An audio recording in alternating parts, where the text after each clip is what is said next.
Right, guys, I'm here with Ravinder Bhogal, a world-renowned restaurateur. I've actually eaten at a restaurant, Jikoni's, which is the first carbon neutral, independent carbon neutral restaurant around. So it's a fabulous place. If you've not been there yet, I advise you to go there and just let Ravinder wheel out the food like she's done for us in the past. So really, really grateful that you can come on Oh, Get Real with Rio. my pleasure, Rio. Thank you for having me. So can you just give us a little bit of an idea for anybody who hasn't been to your restaurant and experienced it the way I have? Just give us an idea of what your restaurant is, Yeah. please. So the restaurant is called Jikoni. It's in Marylebone on Blandford Street. We say that we cook the food of immigrants because people are always like, what kind, is it Indian food? What is it? But we basically explore the relationship people have of the ache for what they've left behind and then the wonder of their new landscape. And what happens when you reconcile those two feelings? You're creating something new. So often, when you're an immigrant, as I was when I came to this country, age 7, you have all these things that you're aching for and pining for, but you can't get them in this country. So you kind of preserve your culinary heritage, your language, all those things, but then you start overlaying all these new things that are in your new landscape. And for me, being a Londoner, I mean, we're so diverse in London. What a joy. So we feed all those influences into our heritage and our culinary tradition, and we create something completely new. And I think that's what immigrant food is. So that's what we do. We cook immigrant food. So what was the inspiration, or was there anybody as an inspiration behind the food, the restaurant? I think, you know what, when I opened Jikoni, it came from a place where it was a really subconscious thing, I think. So when I came to this country, I felt like a lot of the time I was being put into a box. You're an Indian girl, and I'm Indian, but I was born in East Africa, in Kenya. I have Persian ancestry. I'm a Londoner. I'm British. I'm all of these things. But yet I was just being put into one box. And I felt that my experience as a person was being completely cauterized. And I think subconsciously, I wanted to create a place for people to be all their identities, everything that they are. And I think that's exactly what Jikoni is. I can speak a multitude of languages through food and tell my story of all the places I've been to, the people that I've encountered through the food. It's true. I mean, my experience of coming to the restaurant, it's a really nice boutiquey, it's a real nice environment in there where you sit down and even before you've had a bit of food, you're sitting there thinking, right, wow, I wonder where in the world this food's going to come from. Yeah. And then the food hits the table, hits your mouth, and you're going, I can't locate where this is exactly from. Yeah. And it just goes back to the point you're making about there's an infusion of different blends, different cultures Yeah. that join into the food. And I think the other thing that I really wanted to represent, which I think on the London restaurant scene had really been underrepresented, was the cooking of women. So maternal food. I learned to cook from all these great women, my mother, my grandmother, my aunts. And these are marginalized women who didn't get the opportunity to do what I'm doing. So I feel like I'm standing on their shoulders and I am telling their story, being in this restaurant, cooking the kind of food I do. And they had such wisdom. And a passion of mine is preserving this wisdom because every time we lose one of these women, it's like a library is being burnt down and we're losing knowledge. So one of the purposes of the restaurant is to preserve that knowledge. And talking of preserving that knowledge, you write, and Yes, you're a trained journalist. I read yes. up. Um, and you've got, I just want to go to your book before we go. Comfort and Joy. Please make sure you go out and get this. You look in this, you wrote this all by yourself, obviously. Yes. Right, because sometimes people write books and it's not actually the person who actually writes it. Yeah, this is true. But as you're a trained journalist, this is what you've done. But the pictures in here are just like crazy. Like, look at the colours. Yeah, it's a really beautiful. I had a wonderful photographer called Kristen Perez who worked with me on shooting this book. But the book is a real joy for me, comfort and joy. It's a vegetarian cookery book. We're not a vegetarian restaurant, but I feel that for a lot of cultures, like my own, vegetables have always been the whole meal. Like we haven't needed the safety blanket of meat and and fish. It's always been vegetables. And I was really inspired by my grandfather growing up. I was So going to ask you about that. Yeah, go on. yeah, Tell us a bit more. he was just the exemplary man, like the ideal man. He was really kind, really giving, and he had a very interesting story. And I think, you know, a lot of people, they're ordinary people, but that doesn't mean they don't have extraordinary stories. And his was that he grew up in India, in Punjab, and he was really bored of his life there and wanted more opportunity. And he got to Bombay with his brother, and there was a ship that was sailing to Kenya for new opportunities. And he got on that ship, and unfortunately for him, the ship sailed for 26 days and then ended up back in Bombay because something had gone terribly wrong.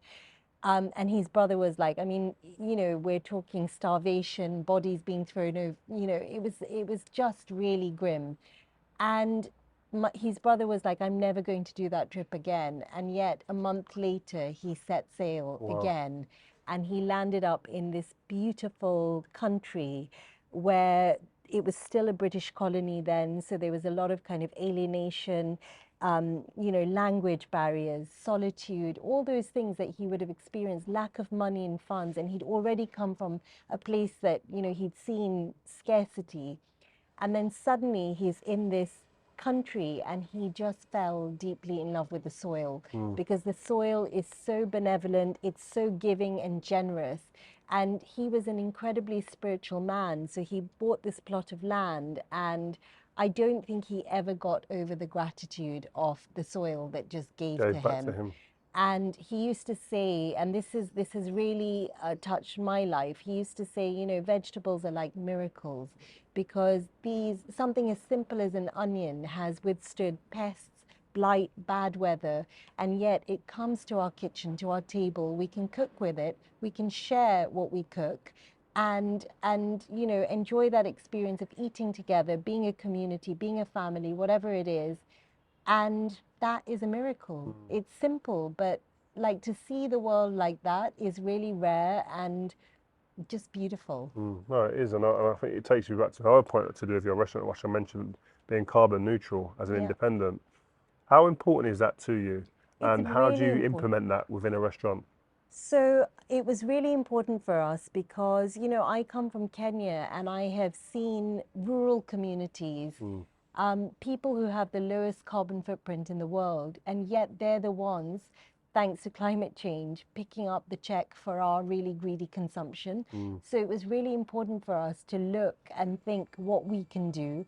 And you know, traditionally, becoming carbon neutral for a restaurant has always been a very expensive thing to do, and we're only a small independent. But when the pandemic happened, that was our opportunity to really think about it and take the time. So we joined forces with a company called Climate Neutral, and they basically helped us do it. So what they do is they have aggregate data from businesses of our size that can kind of predict what your output is. But equally, you have to give them data from your company, you know, how your rubbish is thrown away, what energy you're using, where your suppliers are getting the food from, all that kind of stuff. You give them that data, they kind of estimate what your carbon output is, but they also add 15% onto that just to be sure. And then you have to reduce, and they give you measures to reduce Ways it. to do it. And then you offset whatever is left over through really kind of positive, high value carbon offsets. So it could be cook stove projects in Africa, all sorts of things like that. And year on year, you have to reduce. So this is our second year being certified. So the hope is that year on year, we just keep reducing. So we really think about how every single pound in our business can be spent in a positive way. So it's about, you know, empowering farmers who are looking after their land. So we've just, and looking after the environment. So we've just partnered with a wonderful farm, which is 50 minutes down the road, called Waltham Place. They're a biodynamic farm. They do incredible work. It's about empowering our team and then the community around us. And that is, and I think the thing that I'm really proud of is we are proving that you can be a profitable business and do good at the same time. Yeah, I think that's vitally important. I think that's why this conversation is so important, to be able to go out to the masses to make sure that they understand what things can be done. Because the amount of waste that we have in this country with food, I think it's 9.5 tons a year. Crazy. I mean, my grandfather, this idea of soil and land and being grateful. I think part of the thing that we have to really understand is that every time you sit down to eat a meal, you have to imagine like there's an invisible humanity sitting right beside you. It's that person who's taken the time to plant the seed, to nurture the plant, to grow this thing for you, to often, when we get things that are being sent to us from abroad, especially, we're getting the best lot and they keep the seconds for themselves. That sacrifice they're making, if you're throwing that in the bin, like you're doing a disservice and a dishonor to those people. So I feel really passionately about that. And obviously we've seen how many books have you done? So this is my third book. Third book, yeah. So I've seen the two of them. Yeah. And the latest one, obviously. So we were talking before we came on air about your passion, and your real passion, burning desire is about writing books. Yeah. Where's that come from? I think it comes from, I grew up in a family that was just very interesting. So there are so many important family stories, let alone anything else. But I think I grew up in this amazing community of women, and I just don't feel that their stories have been heard or told. And they're ordinary women, but with extraordinary lives again. And I feel, I read a quote a while ago, and it was by an author called Chinua Achebe, and he said, until the lions don't have their own historians, the glory of the hunt will always belong to the hunter. And that really made me stop and think. And it's that thing about being able to tell your own stories before somebody else comes and tells them wrong or tells them badly, and really owning your stories. And I really feel like I want to be the voice for these women and the experiences that they've had, and to be able to tell their stories, I think is important. I think it's poignant, obviously, doing that on a platform like We Are 8, which is doing so much for good for the world. Yeah, in terms of climate, etc., and food plays a massive part in that. Yeah. And the way food responds to the climate is huge. So to take care of it is so important going forward. Completely. But in terms of your personal life, like, who has been the biggest inspiration for you? You mentioned your granddad before in terms of... I think so. I think my grandfather, everything that I really do. In fact, when you come into Jikoni, right on the left-hand side is a photograph of him. And it's right by the telephone, because that's kind of always where he was. He was very social. The telephone never stopped ringing, those old-fashioned you have to wind it round. telephones. Yeah, exactly. And so he's been a huge inspiration for me. And, women just generally, like, the maternal figures in my life, those women that I saw growing up in Kenya, like there was this incredible woman who was like, a pickle maker, and she was a widow, and she hadn't had an education, but she made this business, and she was so astute and so kind of had so much to give, and she made these pickles, and it was like a little shop in her house, and I just was so inspired by her get up and go.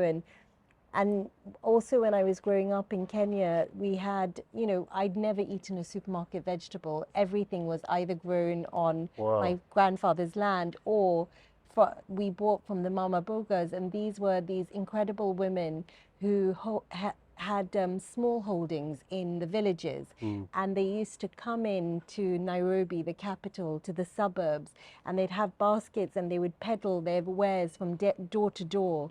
And I remember seeing them as a child, and they'd come to your door and they would try and sell you fruit and vegetables, and sometimes you'd buy and sometimes you wouldn't, but they never stopped coming. And then they'd come in, they'd lay down their wares. And, as a kid, they'd often give you a passion fruit or a guava or something like cool.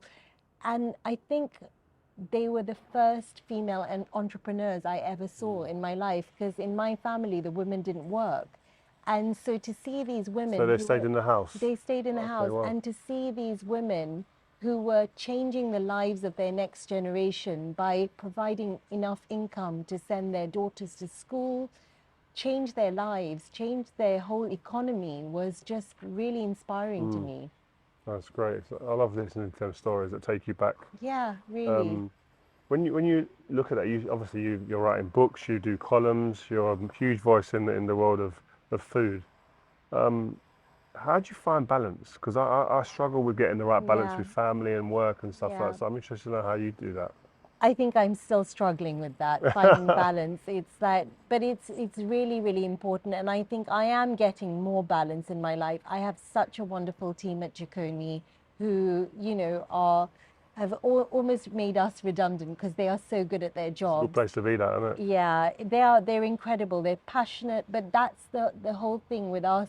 When we hire, we don't hire for technical skills, we hire for emotional skills. So we look for people who are self-aware, who are kind, who are optimistic, who believe in the things that we want to do, positive business, this idea of positive business, who have integrity, you know, all those things really matter to us. And I think technical skills always come afterwards. You can tell that. I mean, when you go in there, you can get that feeling, that closeness from the food to the people, Yeah. back to the table. You know what I mean? You Yeah. can feel that there's a sense of like they want to be there. You know, sometimes you go to a restaurant and you can see that people are serving the food. It's like this is just a chore. It's just a job. Yeah, yeah, yeah. Where it seems like it's embedded in their life when they come into your They're restaurant. so engaged. I Yeah. mean, this is what it feels like it's their place. And, you know, I'm so inspired by my team every day. They have incredible stories of their own to tell as well. And they have woven their lives into Jikoni and they bring that magic to Jikoni every single day. And I just couldn't be happier or prouder. That's blessed. Yeah. Well, listen, I saw you walk in with a bag. Yes. And we normally have I did. a bag that you produce something. Okay, so I am going to show you the thing that I brought along, and it won't probably be a surprise if I can get it out. It's your granddad. It's a photograph of me with my grandfather. Oh, wow. So this is him, Karam Singh, and that's me. I think I must have been about 3 or 4 there, and that's the telephone. Oh, So wow, you yeah. know, and this Oh, is it all makes sense now. yeah, this is the photo we have, and this is in Kenya back in the day, and in the 80s, and he was just the most incredible man. And you can see he wasn't that old there, but he looks old because he'd had a really hard life.